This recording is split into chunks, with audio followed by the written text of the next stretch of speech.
Bem-vindo, Escovador de Byte, bem-vindo ao Debate Creator. Estamos aqui, eu e o Luke, com vocês hoje para continuar nossas aulinhas aí de organização de computadores e continuar brincando com o nosso circuitinho de clock, que você que está acompanhando as aulas aí de organização de computador já viu que foi a aula passada.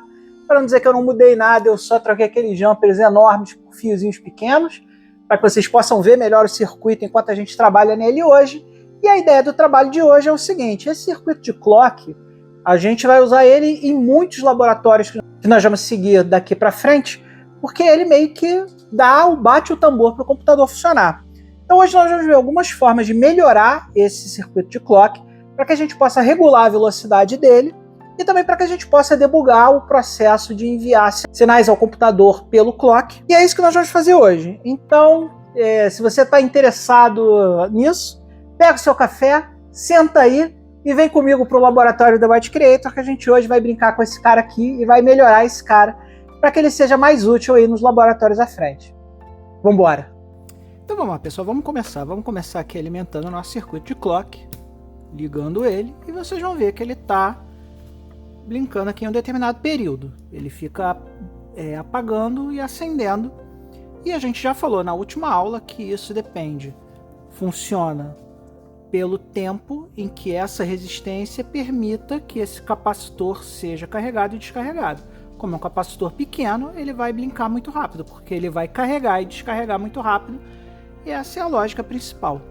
Para que a gente possa ver aqui o período no qual isso está acontecendo, a gente sabe que o output desse circuito é aqui no LED. Então nós vamos colocar um jumperzinho aqui na saída do LED, no mesmo pino por onde sai o LED, que é esse pino aqui, ó. Tá vendo aqui a perninha do LED? A gente vai colocar logo do lado dele. E obviamente, como o nosso osciloscópio ele precisa estar ligado no ground, a gente vai pegar o ground aqui do pino do ground, que é esse pino onde está ligado o seu jumper preto aí do ground. Colocando esses dois jumpers aqui, a gente consegue fazer um debug na saída do nosso clock. Então aqui a gente vai ligar a nossa ponta de prova do osciloscópio no ground do circuito, e a gente vai ligar a ponta de prova propriamente dita na saída. E aí, como a gente mede isso com o circuito ligado, a gente vai obviamente ligar o circuito aqui e vai ligar o nosso osciloscópio. Vamos entrar aqui no modo osciloscópio, e aqui a gente já vê um gráfico no nosso osciloscópio, que é um gráfico incrivelmente parecido, para não dizer igual, ao gráfico que a gente vê no datasheet. O gráfico do datasheet está invertido, ele tem um período aqui maior, desce um período menor, e a gente pode ver que esse gráfico se reproduz aqui no osciloscópio, onde a gente vê que tem um período no qual ele fica alto e um período no qual ele fica baixo.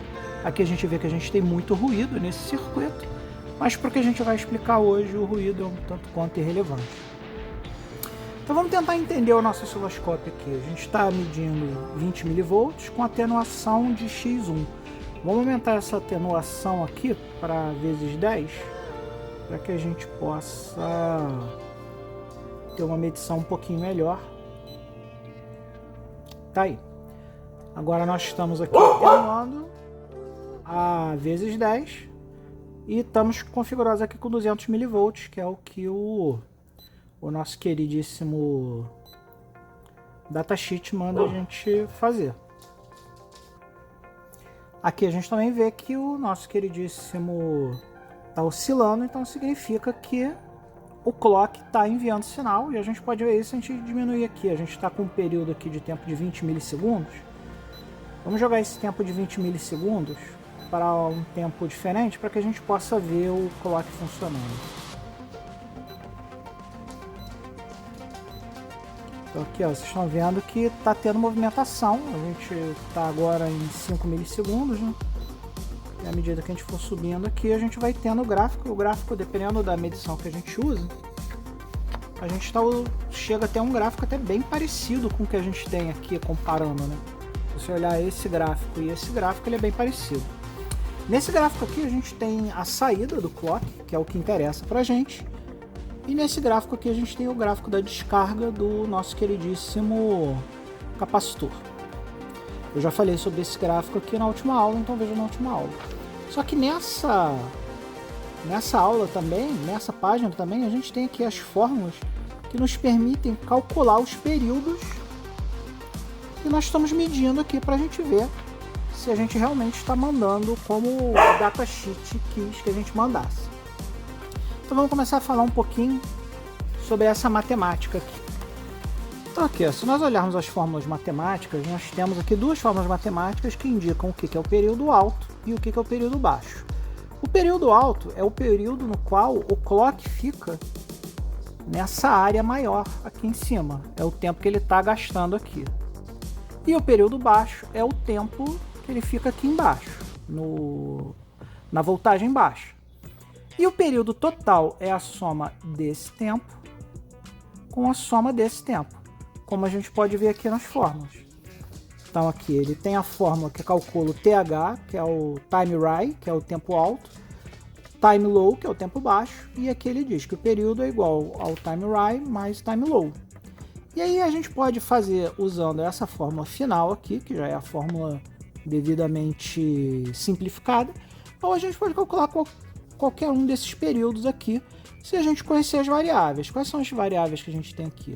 O resistador A, o resistador B e o capacitor. Então a gente sabe, quando a gente montou o nosso circuito, que nós usamos inicialmente o nosso registrador A foi o nosso registrador de 1K, que é esse registrador aqui, o resistor, né? É o nosso resistor aqui que está no circuito. A gente também tem um resistor que é o resistor B, que é um resistor de 100K, que é esse resistor aqui no circuito. E a gente tem um capacitor de 1 microfarad, que é esse capacitor que está aqui, certo? Então, se a gente olhar a fórmula, o que a gente pode variar no nosso circuito para que a gente tenha um período diferente? Ou a gente varia os resistores, ou a gente varia o capacitor. Agora, variar o capacitor é muito difícil, porque eu teria que dessoldar o capacitor e soldar o capacitor de volta na placa. Já os resistores tem um macete que a gente pode fazer para alterar isso aqui, e eu vou mostrar para vocês quando a gente for alterar o circuito, porque nós temos um careta chamado resistor variável, que a gente pode, ali mexendo no potenciômetro, a gente pode dizer se a gente quer mais resistência ou menos resistência. E é esse cara que a gente vai adicionar ao nosso circuito. Então, só para a gente fazer a validação aqui do circuito, eu sempre, quando eu gosto de fazer essas coisas matemáticas, eu gosto de colocar os números nas suas devidas ordens de grandeza para que a gente não cometa erro de cálculo, né? A gente não faça igual o Sheldon Cooper, que foi procurar o super pesado lá, leu a tabela errado e deu problema, né? Para a gente evitar que isso aconteça com a gente, nós vamos escrever o que é cada coisa. 1K é 1024, só que para padrões de eletrônica a gente chama de 1000, né? Então, 1K é igual a 1000, 100K é igual a 100.000, porque é 100 vezes 1K, que dá 100.000, e 1 microfarad é 0 ponto seguido de mais 5 zeros, então são 6 zeros e 1, então isso aqui é 1 microfarad. E aí a gente pode simplesmente substituir isso na fórmula. Esse 0.693 vem do próprio componente, é uma constante do componente, então você tem que ver lá no datasheet a fórmula, e vocês vão ver que ele coloca essa fórmula como uma constante aqui, ó, certo?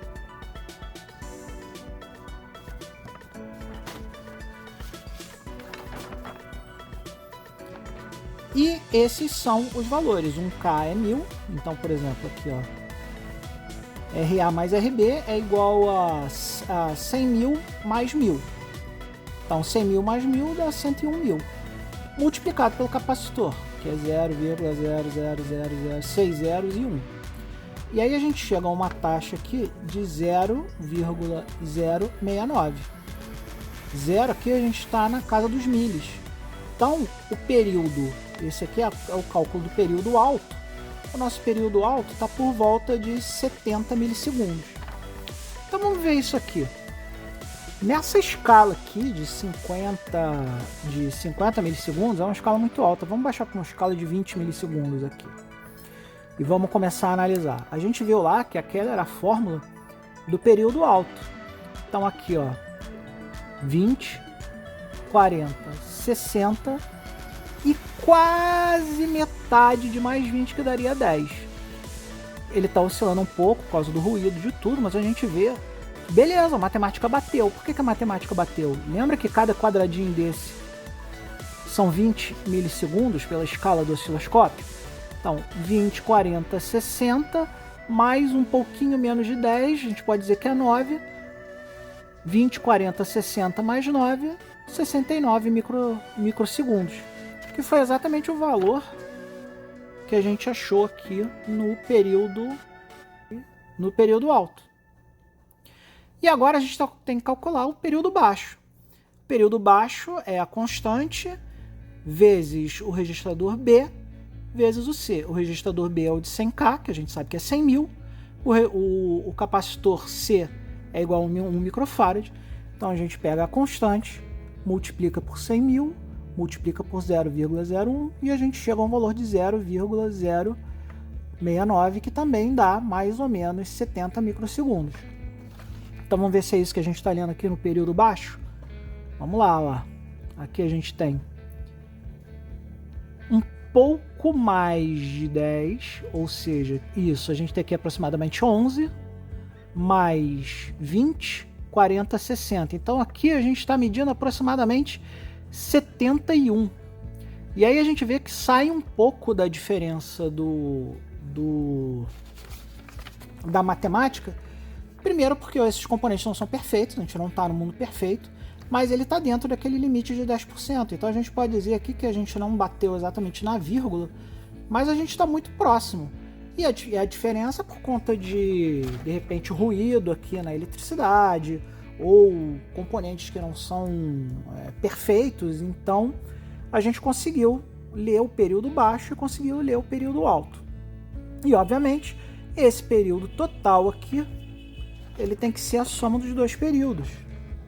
E a soma dos dois períodos é 0,069 mais 0,69, que dá um total de 2 de 9, 18, 138. Então vamos lá, pessoal. Como nós já vimos na matemática, a única maneira de variar esse circuito seria trocando aqui o capacitor, que nós já vimos que é uma opção ruim, ou trocar aqui os nossos resistores. Então eu vou puxar aqui esse resistor de 100K que nós temos aqui.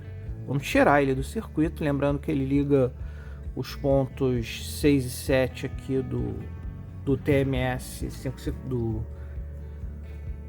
oscilador 555. E agora nós vamos substituir esse cara aqui, que é um resistor comum, pelo potenciômetro, que é esse cara aqui. É o famoso resistor variável. Então a primeira coisa que a gente vai fazer é entender como é que esse resistor variável ele funciona no circuito.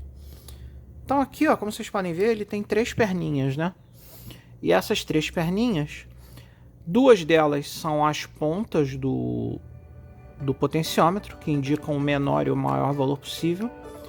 E esse cara aqui, esse ponto central, está ligado ao potenciômetro. Então, à medida que eu vou mexendo aqui, eu vou diminuindo a base de contato da resistência, fazendo com que ela fique mais ou menos resistente, dependendo de qual pino que eu estou usando. Então aqui, para facilitar, eu vou colocar esse resistor aqui. A gente pode até medir esse resistor, porque eu acredito que ele seja de 1K, mas essa leitura aqui não está muito legal. Então vamos usar o nosso multímetro para medir qual é o tamanho desse resistor aqui, desse potenciômetro. Então vamos lá, pessoal, vamos começar a medir aqui o nosso resistor para ver qual é o tamanho dele.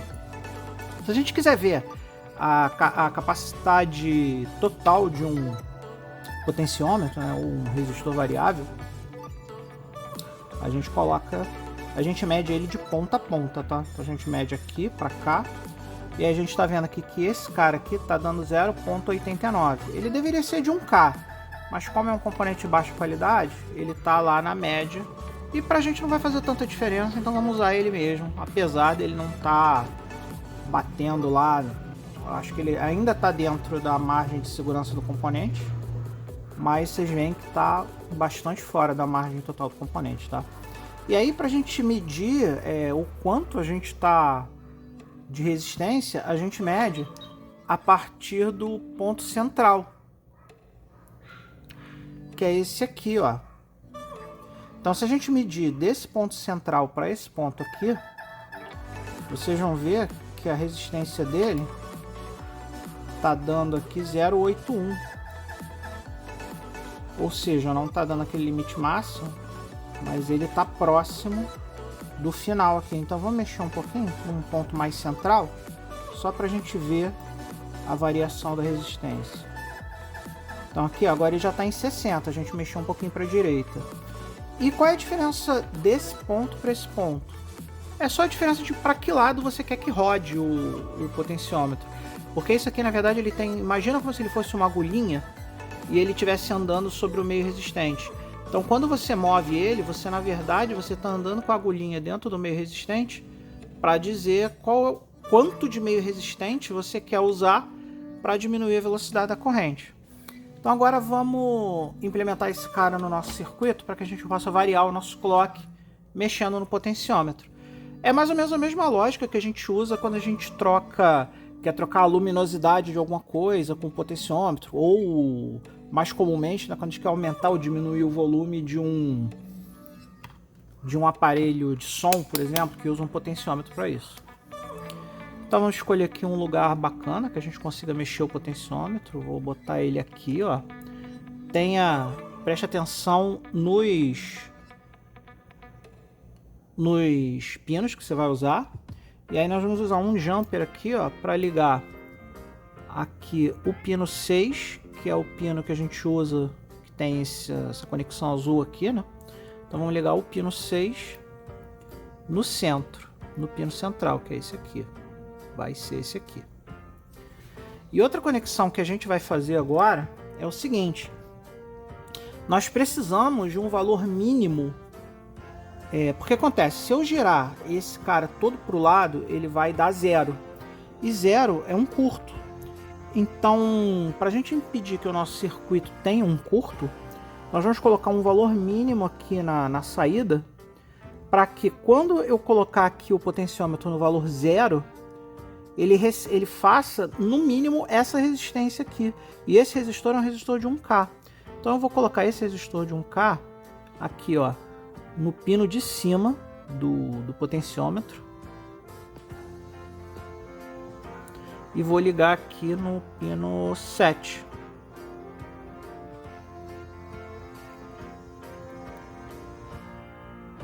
Não sei se vocês estão conseguindo ver, porque não focou. Vou ligar aqui no pino 7. Então, na verdade, o que a gente fez aqui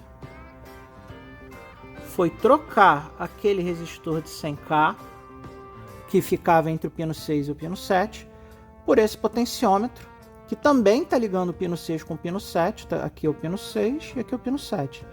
Só que com um resistor variável de 1K, ou seja, eu posso variar qualquer coisa entre 0 e 1K, e um valor mínimo aqui para garantir que a gente não vai fazer um curto-circuito. Não vai dar um curto no nosso queridíssimo circuito. Então vamos lá, pessoal. Aqui vocês podem ver que ele está piscando lentamente. E aí, se eu aumentar o potenciômetro aqui, vocês vão ver que ele vai começar a piscar mais rapidamente. Tá vendo como está acelerando? Está bem mais rápido, ó. Agora eu vou virar mais um pouquinho aqui, ó. Ó como ele está bem mais rápido. E agora eu vou virar aqui. Agora aqui, ó, ele já está quase atingindo o valor máximo. Aí aqui ele atingiu o valor máximo.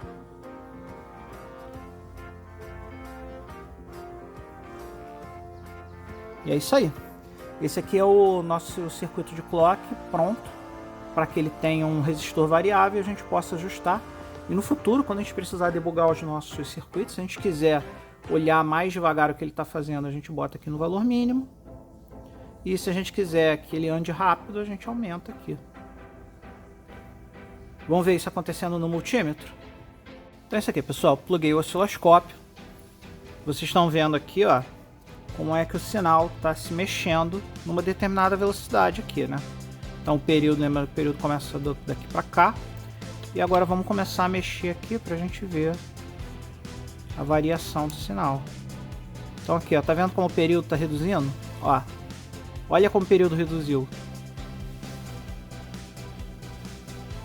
Agora se a gente mexer mais um pouco, ó, vai reduzir ainda mais, ó. Lembrando que aqui a gente está na escala de 200 milissegundos. Tá vendo como está praticamente parado? Ele está praticamente parado aqui, mas a gente sabe que está oscilando porque a gente vê o padrão no gráfico aqui. A gente pode ver melhor até, ó, se a gente mudar a escala aqui, ó. Ó, quando a gente mudou para uma escala para 50 milissegundos, você vê que tem oscilação. Mesmo com o LED parado, a oscilação é tão rápida que a gente não consegue ver. E aqui, ó, eu vou mexendo. E aí vocês vão vendo que o período vai aumentando. Tá vendo? Então é isso, pessoal. Essa era a aula de hoje. Espero que vocês tenham gostado. Espero que as aulas de laboratório estejam sendo produtivas para você. A gente vai usar esse circuito de clock muitas vezes ainda, porque nós vamos brincar bastante com os outros componentes dos computadores. E o clock, ele, como eu já expliquei nas aulas anteriores, ele é o que bate o tambor e indica como é que os componentes vão trabalhar de forma unificada. E é isso aí, pessoal. Até a próxima, um beijo e nunca se esqueça, seja feliz. Se você gostou do que assistiu no canal hoje, não se esqueça de se inscrever no canal e compartilhar com seus amigos. Eu preciso de você para continuar criando conteúdo dessa qualidade. E nunca se esqueça, seja feliz.